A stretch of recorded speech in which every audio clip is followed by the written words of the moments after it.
Hello students. तो continuing d and f block elements. तो आज के इस लेक्चर में हम बात करने वाले हैं important compounds of D block elements.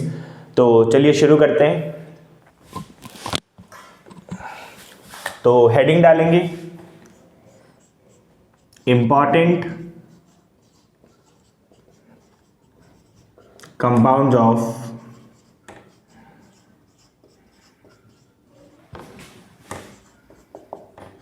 D block elements.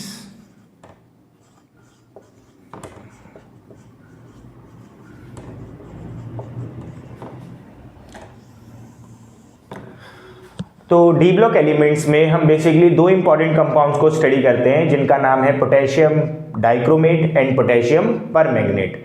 तो दोनों ही कंपाउंड्स बहुत ज़्यादा इंपॉर्टेंट है जेई मेंस के लिए as well as JEE advance के लिए। बहुत सारे क्वेश्चंस यहाँ से डायरेक्टली पूछे जाते हैं जेई मेंस में। तो चलिए शुरू करते हैं। तो सबसे पहले हम लोग पढ़ने वाले हैं पोटेशियम परमैंगनेट के बारे में। पोटेशियम परमैंगनेट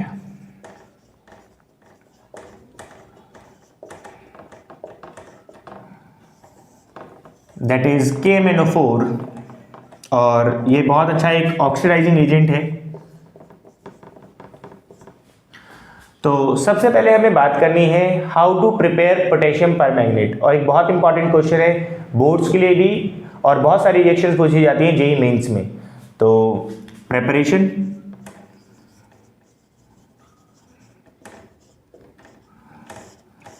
तो इसको प्रिपेयर करने के लिए हम यूज करते हैं पायरोल्यूसाइड ओर, जिसका फॉर्मूला है MnO2। तो आपको क्या करना है, आपको MnO2 लेना है और उसमें आपको मिलाना है पोटेशियम हाइड्रोक्साइड या फिर पोटेशियम कार्बोनेट। और इसको आपने इसमें और मिलाना है ऑक्सीडाइजिंग एजेंट, ऑक्सीजन यूज कर सकते हैं या फिर आप यूज कर सकते हैं KNO3 जो कि एक ऑक्सीडाइजिंग एजेंट है। तो ये इसको ऑक्सीडाइज कर देगा पायरोल्यूसाइड को और MnO2 किस में कन्वर्ट हो जाएगा, ये कन्वर्ट हो जाएगा K2MnO4 प्लस वाटर मॉलिक्यूल।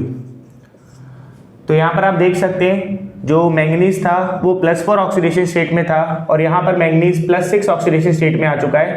तो इसकी ऑक्सीडेशन हो चुकी है। इसको कहा जाता है पोटेशियम मैंगनेट, जो कि ग्रीन कलर का मास होता है, ग्रीन मास होता है ये। अब इसके बाद जब आपके पास K2MnO4 बन चुका है तो आप यहाँ पे दो चीज़ें कर सकते हैं। या तो आप इसमें डाल दें कार्बन डाइऑक्साइड और थोड़ा बहुत एसिडिक मीडियम प्रोवाइड करें। तो जब पोटेशियम मैंगनेट को एसिडिक मीडियम प्रोवाइड किया जाता है तो वो चला जाता है डिसप्रपोर्शनेशन में, डिसप्रपोर्शनेशन रिएक्शन, और फॉर्म करता है KMnO4 प्लस MnO2। और अगर आप इसमें एक ऑक्सीडाइजिंग एजेंट डाल दें, लाइक आप इसमें या तो क्लोरीन डाल दें या फिर आप इसमें ओजोन डाल दें जो कि बहुत अच्छे ऑक्सीडाइजिंग एजेंट है, तो वो मैंगनेट को ऑक्सीडाइज कर कर क्या बना देंगे, परमैंगनेट बना देंगे, जिसका फॉर्मूला हो जाएगा KMnO4। और या तो आपको बाय प्रोडक्ट मिलेगा KCl या फिर आपको बाय प्रोडक्ट मिलेगा ऑक्सीजन। तो KMnO4 एक पर्पल कलर का सॉलिड होता है। तो ऑक्सीडेशन हो चुकी है, यहाँ पे +6 था, यहाँ पर ये +7 ऑक्सीडेशन स्टेट में आ चुका है। तो ध्यान रखिए जब आपने इसमें क्लोरीन या फिर ओजोन डाला है तो वो पोटेशियम मैंगनेट को ऑक्सीडाइज कर कर पोटेशियम परमैंगनेट बना देगा। तो यहाँ पर इसकी ऑक्सीडेशन हुई है। लेकिन अगर आप इसमें कार्बन डाइऑक्साइड और H+ मीडियम, थोड़ा बहुत एसिडिक मीडियम अगर प्रोवाइड करते हैं तो ये चला जाता है डिसप्रपोर्शनेशन रिएक्शन में। यहाँ पर ऑक्सीडेशन नहीं हुआ है क्योंकि ये कोई ऑक्सीडाइजिंग एजेंट नहीं है, ये चला जाता है डिसप्रपोर्शनेशन में। What is disproportionation? when a single atom of the reactant undergo oxidation as well as reduction। तो this is the preparation of potassium permanganate। बहुत इंपॉर्टेंट क्वेश्चन है बोर्ड्स के लिए, तो बहुत अच्छे से आप इसको नोट कर लें। फिर आगे हम इसके कुछ इंपॉर्टेंट पॉइंट्स को लिस्ट करते हैं।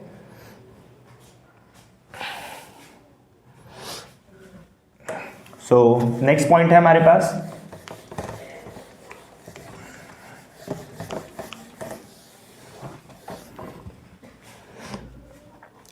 तो बेसिकली हमारे पास दो तरीके की चीजें हैं। एक हमारे पास होता है मैंगनेट आयन,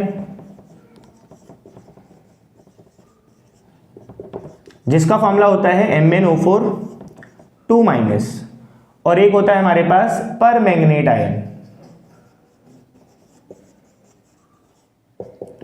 पर मैंगनेट आयन का फॉर्मूला होता है MnO4 -1। तो अगर हम यहां पे बात करें manganate ion is only stable in strongly alkaline medium. अगर मीडियम स्ट्रांगली अल्केलाइन होगा तो मैंगनेट आयन स्टेबल होता है। अदरवाइज अगर मीडियम एसिडिक हुआ, वीकली बेसिक हुआ या न्यूट्रल हुआ तो पर मैंगनेट आयन चला जाता है अंडर डिस्प्रपोर्शनेशन रिएक्शन। तो इन एसिडिक, न्यूट्रल और weekly basic medium it undergo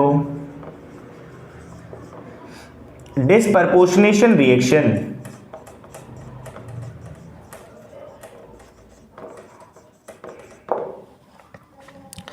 तो जैसे कि ये हमारे पास क्या है, ये है हमारे पास मैंगनेट आयन, जिसकी ऑक्सीडेशन स्टेट कितनी है +6। तो अगर आप इसमें एसिडिक मीडियम रखेंगे या फिर न्यूट्रल मीडियम रखेंगे या फिर आप इसको वीकली बेसिक रखेंगे तो ये चला जाता है अंडर डिस्प्रपोर्शनेशन रिएक्शन। और ये डिस्प्रपोर्शनेट होकर क्या बनाता है, ये बनाता है MnO4 -1 दैट इज पर manganate ion and pyrolusite MnO2।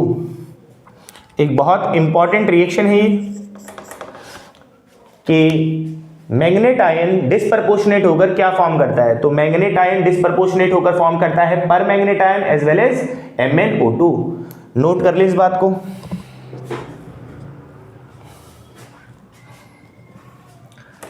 तो नेक्स्ट प्रिपरेशन मेथड है हमारे पास lab method.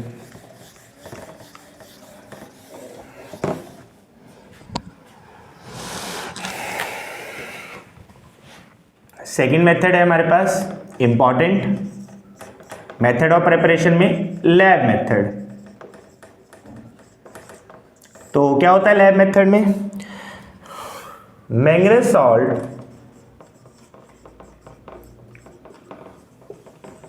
Are oxidized to produce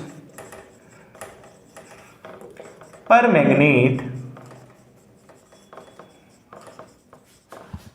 ion by persulphate ion. Persulphate ion क्या होता है, H2O8 2-, जो कि एक ऑक्सीडाइजिंग एजेंट है। तो आप क्या करें, आप एक मैंगनीज सॉल्ट ले लें Mn2+, और इसमें आप डाल दें परसल्फेट आयन जो कि एक ऑक्सीडाइजिंग एजेंट है। तो मैंगनीज सॉल्ट को ऑक्सीडाइज कर बना देगा MnO4 -1 और खुद कन्वर्ट हो जाएगा किसमें, सल्फेट आयन में। तो ये एक ऑक्सीडाइजिंग एजेंट है यहां पर, साथ में यहां पे एसिडिक मीडियम होता है, वाटर की प्रेजेंस। तो बैलेंस कर सकते हैं इसको आप, ठीक है। तो this is the lab method for the preparation of potassium permanganate. Note कर ले इसको। नेक्स्ट,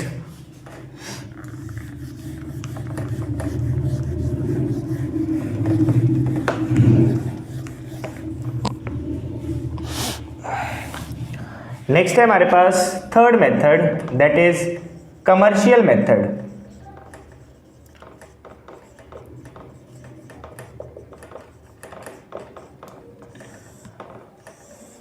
तो कमर्शियल मेथड में क्या होता है, हम करते हैं alkaline oxidative fusion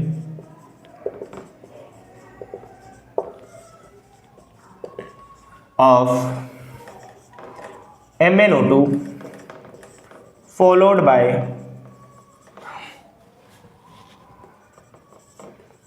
electrolytic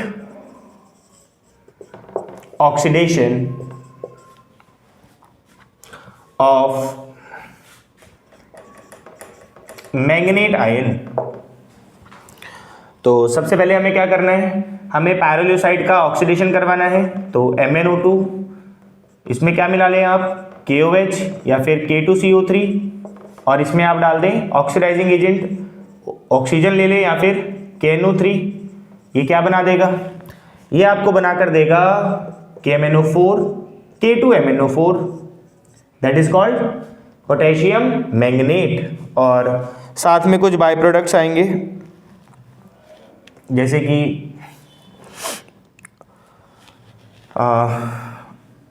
KNO3 है, तो बाय प्रोडक्ट्स हमारे पास यहाँ पर आएंगे वाटर।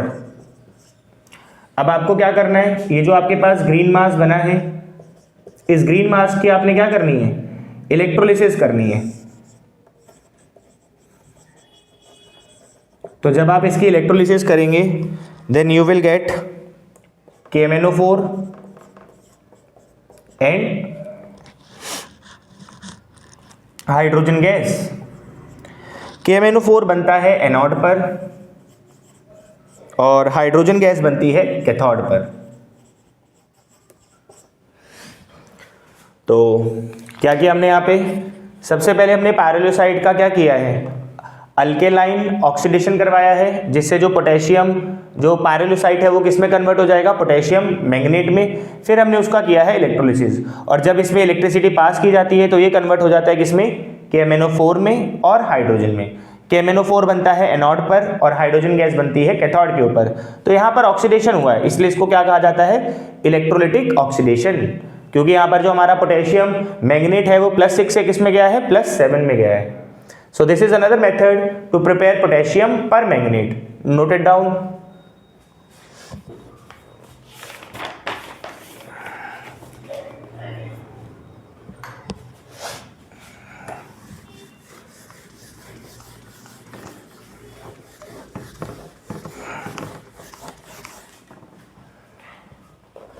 नेक्स्ट अगर हम बात करें तो हमारे पास नेक्स्ट है प्रॉपर्टीज।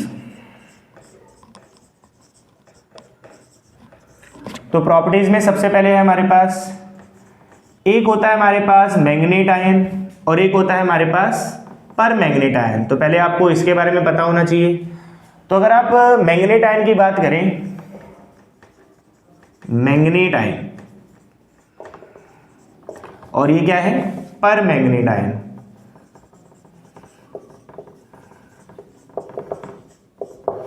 तो अगर आप इसकी स्ट्रक्चर देखेंगे तो इसका स्ट्रक्चर कुछ ऐसा है।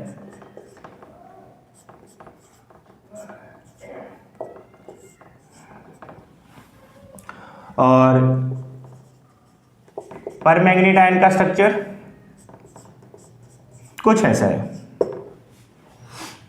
तो अगर आप यहां पर इसकी हाइब्रिडाइजेशन निकालेंगे तो ये वाला जो एटम है कितने सिग्मा बॉन्ड बना रहा है, 1 2 3 4। तो इसका मतलब sp3 हाइब्रिडाइज्ड है। sp3 हाइब्रिडाइज्ड है तो टेट्राहेड्रल ज्योमेट्री है। सिमिलरली इसकी बात करें तो यहां पर भी आप देख सकते हैं कि एक सिग्मा बॉन्ड, दूसरा सिग्मा बॉन्ड, तीसरा सिग्मा बॉन्ड, चौथा सिग्मा बॉन्ड। तो ये भी sp3 हाइब्रिडाइज्ड है और इसकी भी ज्योमेट्री टेट्राहेड्रल है। अगर हम बात करें मैंगनेट आयन की, तो जो मैंगनेट आयन होता है वो होता है पैरामैग्नेटिक। क्यों होता है paramagnetic? Due to presence of, क्योंकि यहां पर आप देख सकते हैं कि ये +6 ऑक्सीडेशन स्टेट में है और ये +7 ऑक्सीडेशन स्टेट में है। तो +6 में अगर आप मैंगनीज को देखेंगे तो वहां पर उसके पास एक अनपेयर्ड इलेक्ट्रॉन होता है due to presence of 1 unpaired electron. और अगर हम यहीं पे बात करें परमैंगनेट की, तो जो पर मैग्नेट होता है वो +7 ऑक्सीडेशन स्टेट में है Mn वहां पर, तो Mn की +7 ऑक्सीडेशन स्टेट है, मतलब उसकी वेकेंट ऑर्बिट, उसके जो ऑर्बिटल है, आउटर मोस्ट ऑर्बिटल है, उसमें कोई भी अनपेड इलेक्ट्रॉन अवेलेबल नहीं है। और अगर कोई भी अनपेड इलेक्ट्रॉन अवेलेबल नहीं है तो वो कैसा हो जाएगा, वो हो जाएगा डायामैग्नेटिक, बिकॉज उसके पास कोई भी अनपेड इलेक्ट्रॉन नहीं है, नो अनपेयर्ड इलेक्ट्रॉन। नोट कर लें इस बात को।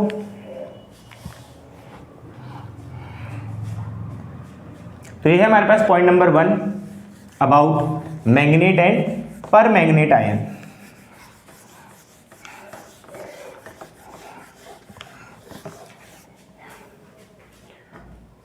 तो यहां पर एक बात और लिख दें हम कि जो हमारे पास मैग्नेट आयन है, या फिर जो हमारे पास ये हमारे पास पर मैग्नेट आयन है, या फिर जो हमारे पास मैग्नेट आयन है, तो यहां पर all MnO bond lengths are equal. यहां पर आपको दिख रहा होगा कि यहां पर MnO के पास ये डबल बॉन्ड है और ये सिंगल बॉन्ड है, बट बिकॉज ऑफ रेजोनेंस यहां पर सबका बॉन्ड लेंथ बिल्कुल सेम पाया गया है।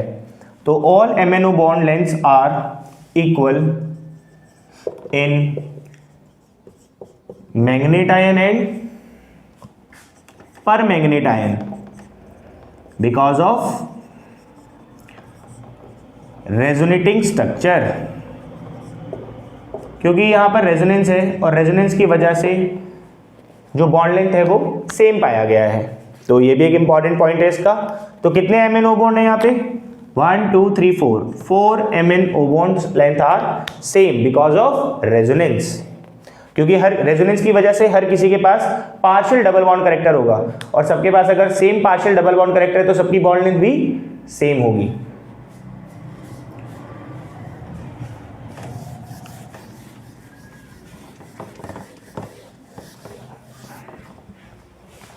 नेक्स्ट है हमारे पास point number 2, KMnO4 is a purple solid.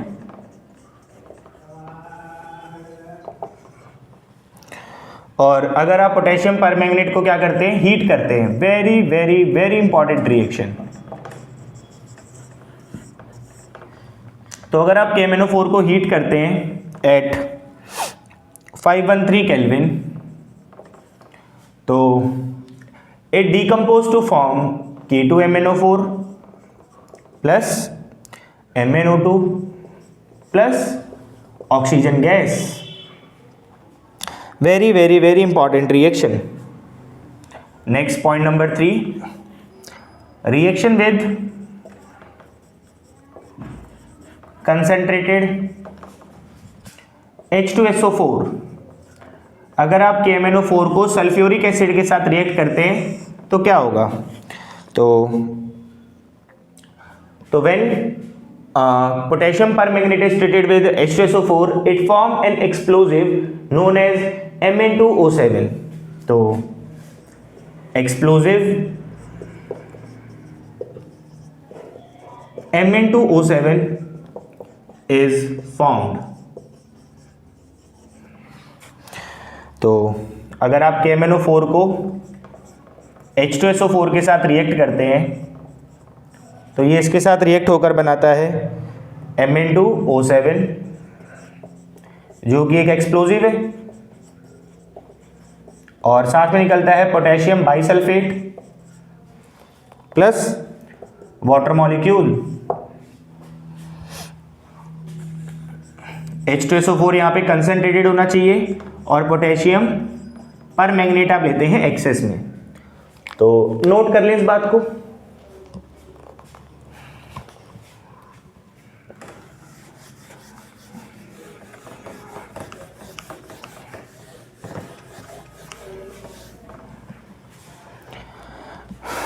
Next हमारे पास है point number 4, very very very important point, reaction with concentrated HCl।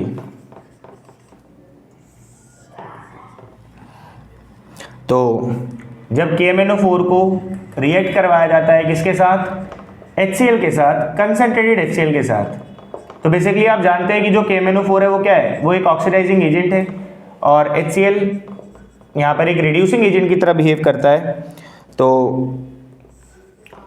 जो MnO4 है पोटेशियम पर मैग्नेट, ये किस में कन्वर्ट हो जाता है, ये कन्वर्ट हो जाता है MnCl2 में, और जो HCl है वो कन्वर्ट हो जाता है Cl2 में, और साथ में फॉर्म होता है water molecule.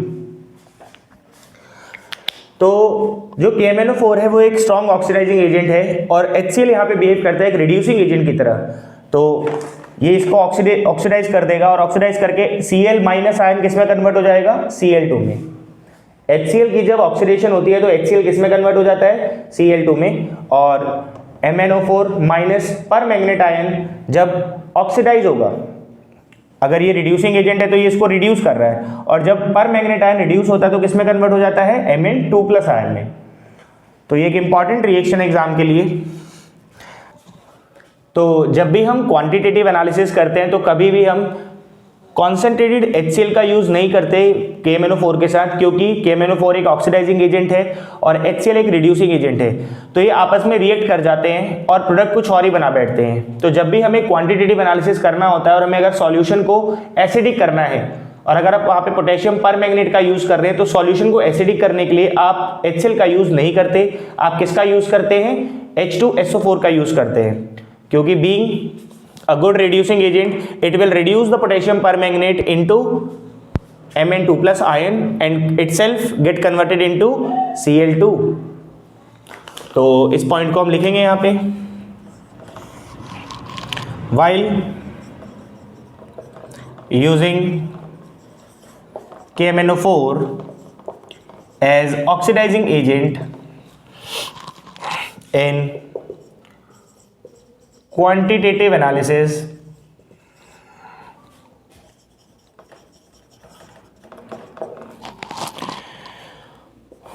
to make solution acidic,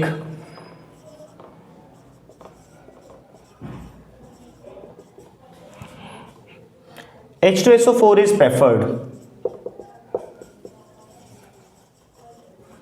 तो होपफुली ये बात आपको समझ में आ रही हो कि आप HCl का यूज क्यों नहीं कर सकते, क्योंकि HCl क्या है यहाँ पर, वो एक रिड्यूसिंग एजेंट की तरह बिहेव कर जाता है और KMnO4 को रिड्यूस कर Mn2+ आयन फॉर्म कर देगा और इटसेल्फ कन्वर्ट हो जाएगा किसमें, Cl2 में। That's why you can't use HCl with KMnO4 in quantitative analysis.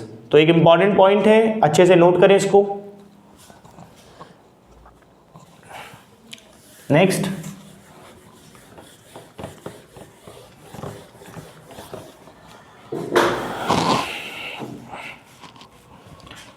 Point number 5, oxidising property. तो सबसे ज्यादा इंपॉर्टेंट यही चीज होती है कि जो KMnO4 है वो एक स्ट्रॉन्ग ऑक्सीडाइजिंग एजेंट है। तो अगर ये सामने वाले को ऑक्सीडाइज कर रहा है तो खुद की क्या कर रहा होगा, रिडक्शन। तो जब ये खुद रिड्यूस होता है तो ये किस में कन्वर्ट होता है, ये आपको पता होना चाहिए। तो पर मैग्नेट आयन अगर एसिडिक मीडियम है तो ये कन्वर्ट हो जाएगा Mn2+ में। सेकेंड, अगर न्यूट्रल है मीडियम या फिर वीकली बेसिक है तो ये कन्वर्ट हो जाएगा पायरोल्यूसाइट में MnO2। और अगर स्ट्रांगली अल्केलाइन मीडियम है, स्ट्रांगली अल्केलाइन मीडियम में पर मैंगनेट आयन कन्वर्ट हो जाता है मैंगनेट आयन में। तो इस बात को अच्छे से नोट कर ले।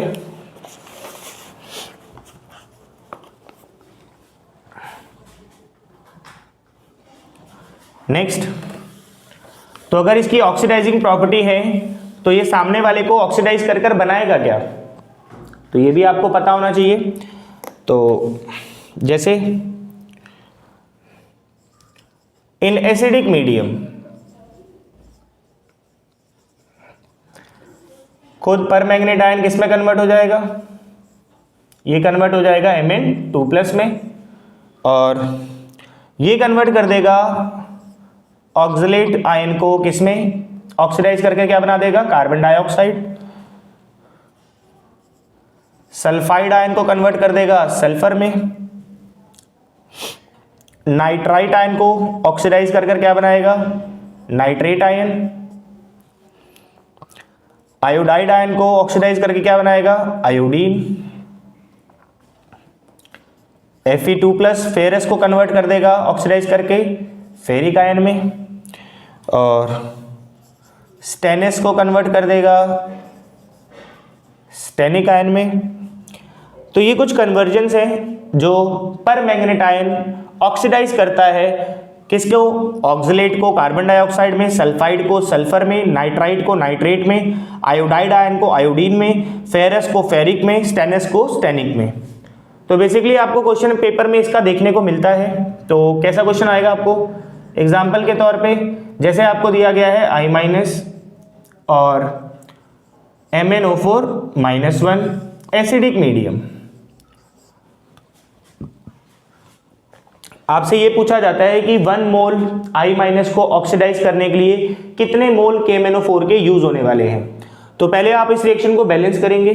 तो आप जानते हैं कि अगर ये एक ऑक्सीडाइजिंग एजेंट है तो ये I- को किस में कन्वर्ट कर देगा, I2 में, और इटसेल्फ एसिडिक मीडियम में कन्वर्ट हो जाएगा Mn2+ में। तो अब आपको इसको बैलेंस करना है। बैलेंस करने के लिए आपके पास दो मेथड्स होते हैं, एक होता है ऑक्सीडेशन नंबर मेथड और एक होता है आयन इलेक्ट्रॉन मेथड। तो ऑक्सीडेशन नंबर मेथड से हम इसको बैलेंस कर लेते हैं। तो यहाँ पर आप देख सकते हैं कि ऑक्सीडेशन नंबर -1 है, यहाँ पर ऑक्सीडेशन स्टेट कितनी है, 0। कितने का चेंज हो रहा है, 1 इलेक्ट्रॉन पर एटम। इसका मतलब ये है कि एक आयोडीन एक इलेक्ट्रॉन का चेंज कर एक आयोडीन बनाएगा, बट यहां पर तो 2 आयोडीन बन रही है, तो 2 आयोडाइड आयन 2 इलेक्ट्रॉन का चेंज कर 2 आयोडीन बनाएंगे। तो यहां पर आपके पास 2 इलेक्ट्रॉन्स का चेंज हो रहा है। यहां पर मैंगनीज +7 में है और यहां पर मैंगनीज +2 में है। कितने का चेंज हो रहा है, 5 इलेक्ट्रॉन पर एटम। क्या मतलब है इसका कि एक मैंगनीज 5 इलेक्ट्रॉन का चेंज कर एक मैंगनीज बनाएगा और एक ही बन भी रहा है, तो ये बिल्कुल सेट है। तो अब आप इलेक्ट्रॉन बैलेंस कर लें। तो ये कितने का चेंज कर रहा है, ये कर रहा है 2 इलेक्ट्रॉन्स का चेंज। ये कितने का चेंज कर रहा है, 5 इलेक्ट्रॉन्स का चेंज। तो क्रॉस मल्टीप्लाई कर दें इसको यहां पर और इसको यहां पर, तो ये क्या हो जाएगा, ये हो जाएगा 10I- + 2MnO4-1 give rise to I2 + Mn2+। Now do simple balancing, balance all other atom except oxygen and hydrogen। तो आयोडीन यहाँ पे 10 है, यहाँ पे 2 ही है, तो यहाँ पे 5 लगा दो। मैंगनीज यहाँ पे 2 है, तो यहाँ पे भी 2 लगा दो। Now balance oxygen by adding water molecules। How many oxygen है यहाँ पर, 4 2 = 8, तो 8 water molecule. Now balance hydrogen by adding H+ ion. तो कितने हाइड्रोजन है यहाँ पे, 16, तो यहां पर आप ऐड कर लें 16H+। So this is your final balance reaction. तो देख सकते हैं आप यहां पे कि 1 मोल, बेसिकली अगर हम यहाँ पे चार्ज चेक कर लें कि क्या ये इक्वेशन बैलेंस हो चुकी है, तो आप इसको चेक कर सकते हैं। अगर लेफ्ट साइड का टोटल चार्ज किसके इक्वल होगा, राइट साइड के टोटल चार्ज के इक्वल होगा। तो पहले टोटल चार्ज लेफ्ट साइड का निकालते हैं हम। कितना चार्ज हो जाएगा, 1 के ऊपर -1 है तो 2 के ऊपर -2, 1 के ऊपर -1, 2 के ऊपर 10 के ऊपर -10, तो -10 और -2 -12 + 16, तो इट विल बी +4। और यहाँ पे टोटल चार्ज कितना हमारे पास, +4। तो आप देख सकते हैं कि 10 मोल को ऑक्सीडाइज करने के लिए 2 mole of KMnO4 is required. तो आप यूनिटरी मेथड से देख सकते हैं कि 1 मोल के लिए कितना मोल पोटेशियम पर मैग्नेट का रिक्वायर्ड होगा। So this type of questions are asked in JEE mains exam. तो होपफुली बात आपको समझ में आई हो, तो अच्छे से इसको नोट कर लें।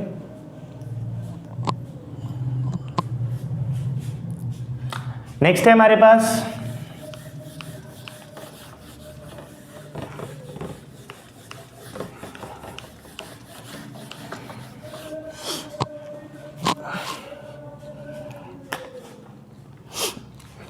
इन बेसिक मीडियम। तो अभी जो हमने लिखा था वो एसिडिक मीडियम में था, अब हम बात करने वाले हैं बेसिक मीडियम में। तो आप जानते हैं कि बेसिक मीडियम में क्या होगा। बेसिक मीडियम में जो पर मैंगनेट आयन है वो किस में कन्वर्ट हो जाता है, MnO2 में। अगर स्ट्रांगली अल्केलाइन होगा, अभी बेसिक लिखा हुआ है, अगर बेसिक लिखा हुआ है तो पर मैंगनेट किस में कन्वर्ट होता है, पायरोलुसाइड में। अगर स्ट्रांगली अल्केलाइन मीडियम दिया जा रहा है तब हमारा जो पर मैंगनेट आयन है वो किस में कन्वर्ट हो जाएगा, मैंगनेट आयन में कन्वर्ट हो जाएगा। यहाँ पर हमारे पास दो बहुत इंपॉर्टेंट क्वेश्चंस हैं जो जेईई में पूछे गए हैं। यहाँ पर आपका जो I- है वो अल्केलाइन मीडियम में KMnO4 के साथ किस में कन्वर्ट हो जाता है, आयोडेट आयन में। तो बेसिकली यहां पर होता यही है कि पहले I- ऑक्सीडाइज होकर I2 बनाता है, लेकिन जो I2 है वो बेसिक मीडियम होने की वजह से डिसप्रपोर्शनेट हो जाता है और क्या बना देता है, iodate ion. A very important question for JEE exam.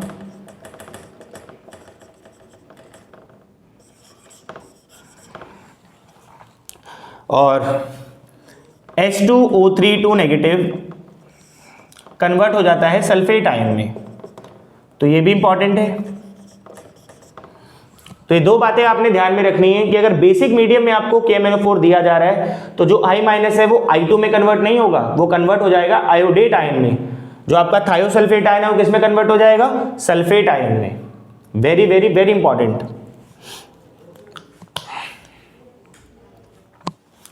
So next point है हमारे पास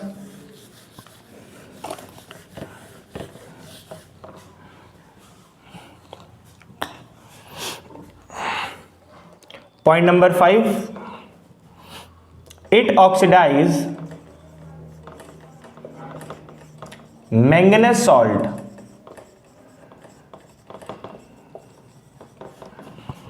टू MnO2।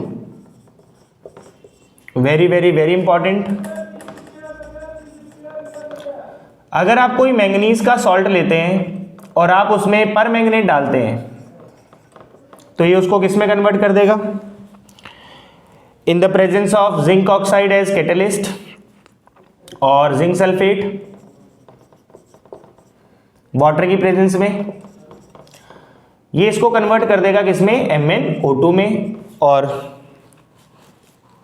बैलेंस आप इसको कर सकते हैं, ठीक है।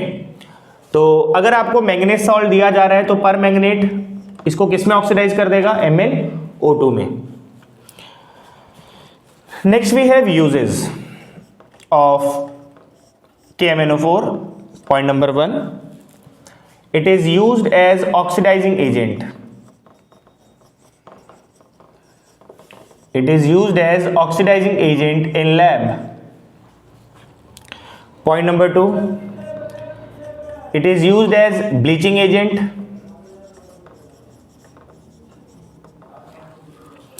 for silk, cotton, wool. तो ब्लीचिंग एजेंट क्या होते हैं, ब्लीचिंग एजेंट वो होते हैं जो किसी कलर्ड मैटर को क्या कर देते हैं, कलरलेस कर देते हैं। तो अगर आपको किसी भी कलर्ड मैटर को कलरलेस करना है तो आप KMnO4 को वहां पे यूज कर सकते हैं as bleaching agent. Next we have alkaline KMnO4 is used as Bayer's reagent is called, alkaline KMnO4 is called Bayer's reagent. Important है ये point. Point number 4, KMnO4 is used as secondary titrant.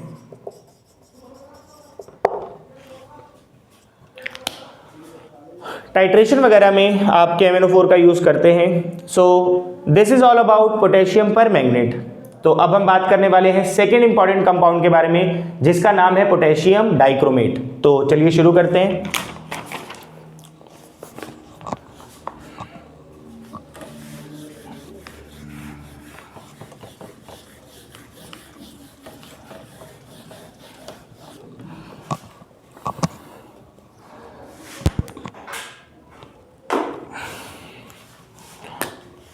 तो next important compound है हमारे पास potassium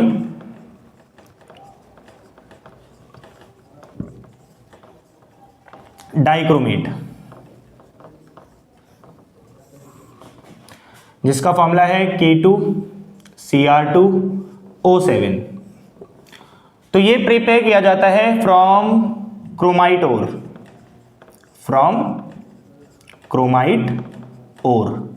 क्या होता है chromite ore? It is FeCr2O3, या फिर अगर आप इसको बंद करके लिख सकते हैं कंडेंस करके, दिस इज FeCr2O4।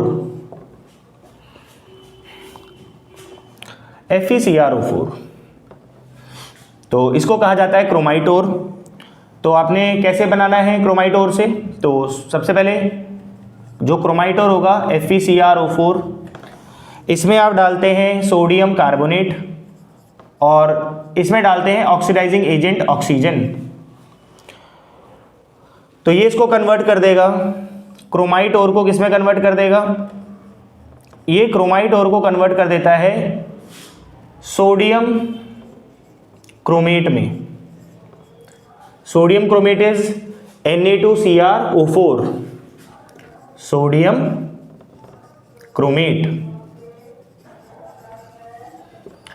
और साथ में ये फॉर्म करते हैं, बैलेंस करके लिख देते हैं 8 4 8 7 2 Fe2O3 प्लस 8 कार्बन डाइऑक्साइड।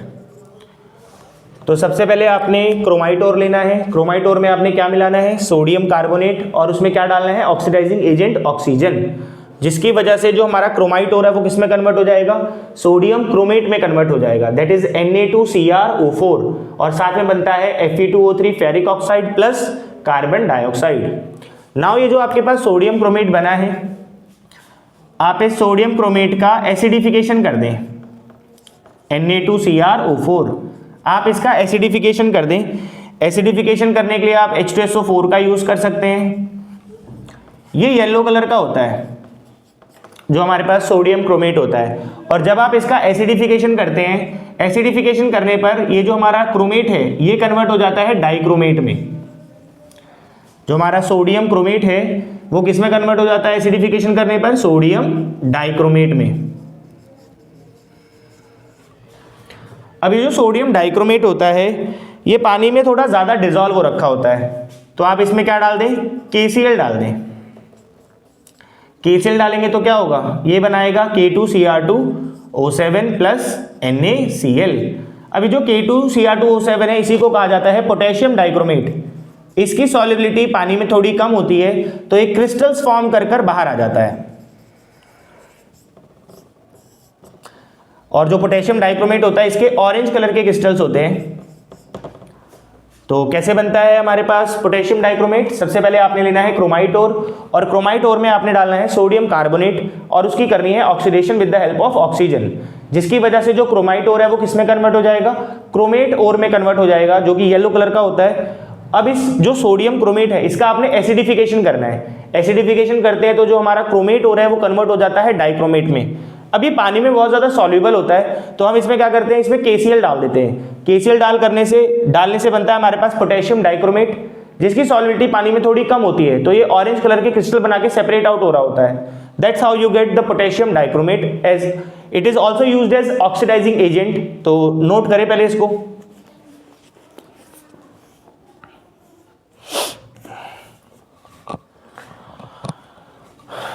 बहुत ज़्यादा इंपॉर्टेंट है ये, किसके लिए? बोर्ड एग्जाम के लिए as well as JEE exam के लिए। Very very very important. Paper में डायरेक्ट क्वेश्चन पूछा जाता है, write the method of preparation of potassium dichromate from chromite ore. तो ये है preparation of potassium dichromate. Next है हमारे पास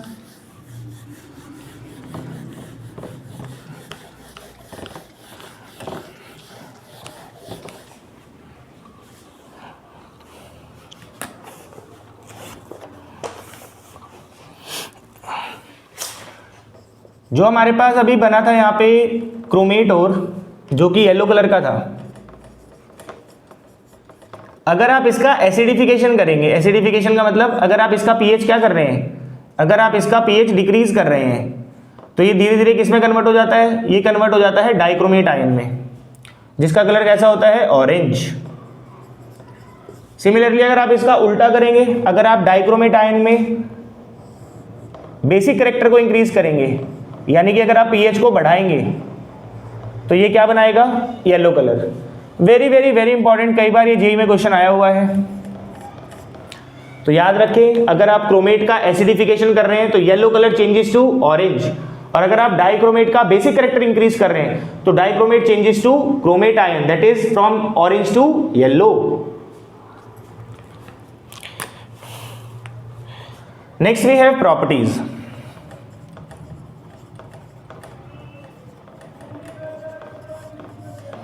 प्रॉपर्टीज की अगर हम बात करें तो हमारे पास दो तरीके के आयन्स हैं यहाँ पे, एक है हमारे पास क्रोमेट आयन और एक है हमारे पास डाइक्रोमेट आयन। तो क्रोमेट आयन का स्ट्रक्चर कैसा है, Cr, ये है डाइक्रोमेट। तो यहां पर अगर आप बात करें तो sp3 हाइब्रिडाइज्ड है, तो इसका मतलब इसकी ज्योमेट्री कैसी होगी, टेट्राहेड्रल। और यहां पर जो चारों CrO बॉन्ड हैं वो इक्वल होंगे।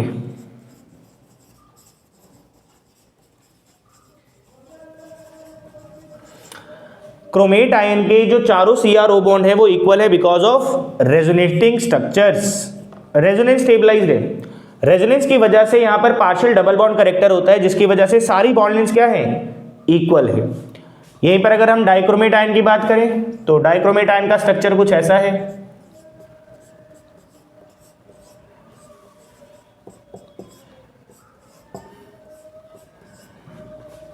डाइक्रोमेट आयन की बात करें तो ये वाला जो ऑक्सीजन है वो इसके साथ रेजोनेंस में है, ये वाला जो ऑक्सीजन है वो इसके साथ भी रेजोनेंस में है। तो ये जो तीन है हमारे पास CrO बॉन्ड, ये तो रेजोनेंस में है। सिमिलरली यहां पर ये जो तीन Cr बॉन्ड है ये भी रेजोनेंस में है, लेकिन जो ये वाला CrO बॉन्ड है ये किसी के साथ रेजोनेंस में नहीं है, जिसकी वजह से क्या है, यहां पे जो हमारे पास 6 CrO बॉन्ड है, वैसे तो अगर आप काउंट करेंगे तो कितने CrO बॉन्ड है, 1 2 3 4 5 6 7 8, आपके पास टोटल 8 CrO बॉन्ड है। क्या 8 के 8 की बॉन्ड लेंथ सेम है, तो आंसर है नो। 3 ये वाले CrO बॉन्ड और 3 ये वाले, टोटल 6। जो 6 CrO बॉन्ड लेंथ है वो इक्वल है बिकॉज ऑफ रेजोनेंस।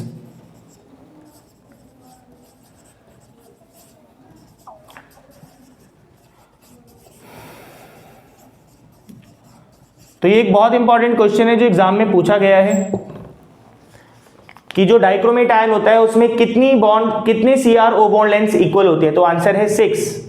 बाकी जो यहाँ पे 2 CrO बॉन्ड है वो सिंगल बॉन्ड ही रहते हैं। नेक्स्ट हमारे पास है नेक्स्ट प्रॉपर्टी जिसका नाम है ऑक्सीडाइजिंग नेचर। तो इसको पहले आप नोट कर लें अच्छे से।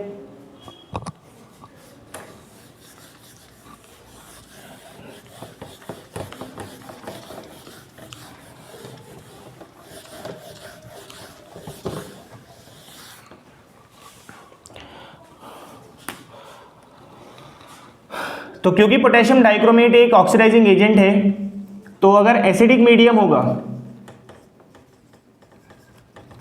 तो ये खुद रिड्यूस हो जाता है किसमें, Cr2O7 2- convert itself into Cr3+ ion in acidic medium. और एसिडिक मीडियम में ये ऑक्सलेट आयन को ऑक्सीडाइज करके बनाएगा कार्बन डाइऑक्साइड, सल्फाइड आयन को ऑक्सीडाइज करके बनाएगा सल्फर, नाइट्राइट आयन को ऑक्सीडाइज कर बनाएगा नाइट्रेट आयन, Fe2+ को ऑक्सीडाइज कर बनाएगा Fe3+, I- को कन्वर्ट करेगा ऑक्सीडाइज करेगा I2 में, सल्फाइड आयन को ऑक्सीडाइज करेगा सल्फेट आयन में। तो जैसे इसके ऊपर हम एक क्वेश्चन देख लेते हैं कि कैसे क्वेश्चन एग्जाम में पूछे जाएंगे। तो मान के चलिए आपको क्वेश्चन दिया जा रहा है dichromate ion plus Fe3+ in acidic medium. तो आप जानते हैं कि डाइक्रोमेट आयन एक ऑक्सीडाइजिंग एजेंट है, तो ये फेरस आयन को किस में कन्वर्ट कर देगा, ये फेरस आयन को कन्वर्ट कर देगा फेरिक आयन में, और खुद कन्वर्ट हो जाता है Cr3+ में।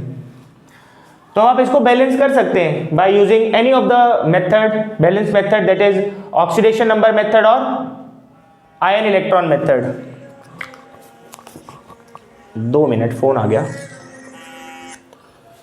हेलो, हाँ ले आना।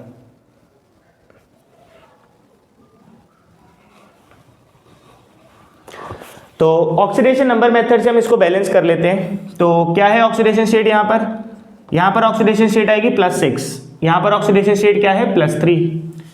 तो कितने इलेक्ट्रॉन का चेंज हो रहा है यहाँ पे, 3 इलेक्ट्रॉन पर एटम। यानी कि एक क्रोमियम 3 इलेक्ट्रॉन का चेंज कर एक क्रोमियम बनाएगी, बट यहाँ तो 2 क्रोमियम है, तो 2 क्रोमियम कितने का चेंज करेंगी, 6 इलेक्ट्रॉन का। तो कितने क्रोमियम बनेंगे, 2 क्रोमियम।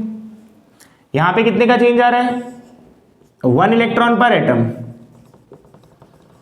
यानी कि एक Fe2+ आयन 1 इलेक्ट्रॉन का चेंज कर एक Fe3+ आयन फॉर्म करेगा। तो ये तो सेट है बिल्कुल।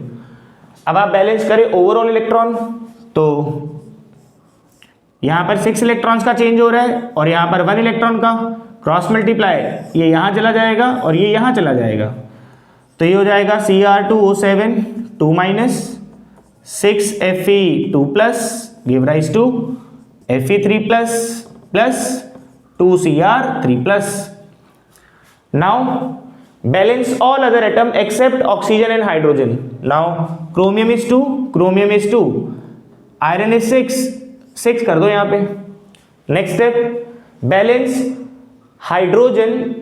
Balance oxygen by adding water molecule. Oxygen कितनी है यहाँ पे 7, तो यहाँ पर आप 7 वाटर मॉलिक्यूल डाल दें। Now balance hydrogen by adding H+ ion, तो कितने हाइड्रोजन है यहाँ पे 14, तो 14 H+ डाल दें यहाँ पे। तो ये रिएक्शन आपकी बैलेंस हो चुकी है। आप चेक कर सकते हैं कि ये रिएक्शन सही है या नहीं है bye checking the charge on both the side. दोनों साइड पर जो चार्ज होना चाहिए, नेट चार्ज, वो इक्वल होना चाहिए। देखते हैं जरा। तो यहां पर हमारे पास है 6 2 12 और 14 26, और ये है -2, तो 24 हो गया टोटल इस तरफ लेफ्ट साइड पर। यहां पर 6 3 18 और 2 3 6, तो यहां पे भी 24 है। तो दोनों तरफ चार्ज बराबर है। तो ये हमारे पास एक फाइनल बैलेंस इक्वेशन आ चुकी है। तो पेपर में आपसे यही पूछा जाता है कि how many moles of dichromate ions are required to reduce 1 mole of ferrous ion. तो आप यहाँ पे यूनिटरी मेथड से देख सकते हैं कि 6 मोल्स को रिड्यूस करने के लिए 1 mole of dichromate ion is required. तो 1 मोल आयन को रिड्यूस करने के लिए 1/6 mole of dichromate ion is required. So इस तरीके के क्वेश्चन आपसे एग्जाम में पूछे जाते हैं, नोट कर लें इस बात को।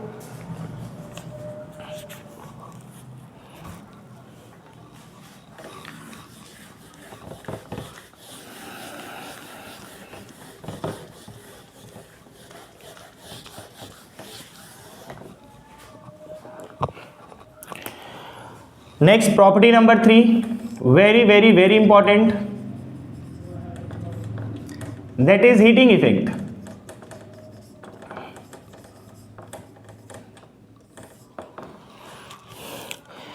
तो अगर पोटेशियम डाइक्रोमेट को हीट किया जाएगा तो इसको हीट करने पर बनता है potassium chromate plus chromic oxide plus oxygen gas. तो बहुत इंपॉर्टेंट रिएक्शन है, बहुत बार एग्जाम में पूछी गई है। Next uses.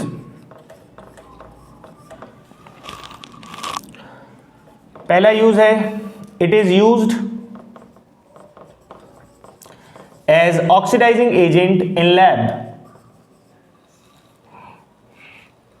सेकेंड,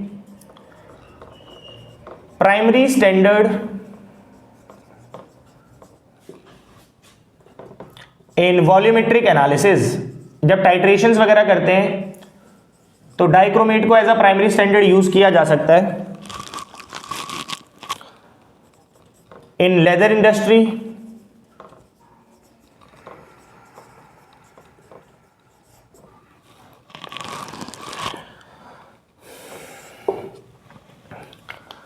तो आज के इस लेक्चर में आप लोगों ने देखा कि कौन कौन से इंपॉर्टेंट कंपाउंड्स होते हैं डी ब्लॉक एलिमेंट्स के। तो हमने दो इंपॉर्टेंट कंपाउंड को स्टडी किया है, एक है पोटेशियम डाइक्रोमेट और एक है पोटेशियम परमैंगनेट।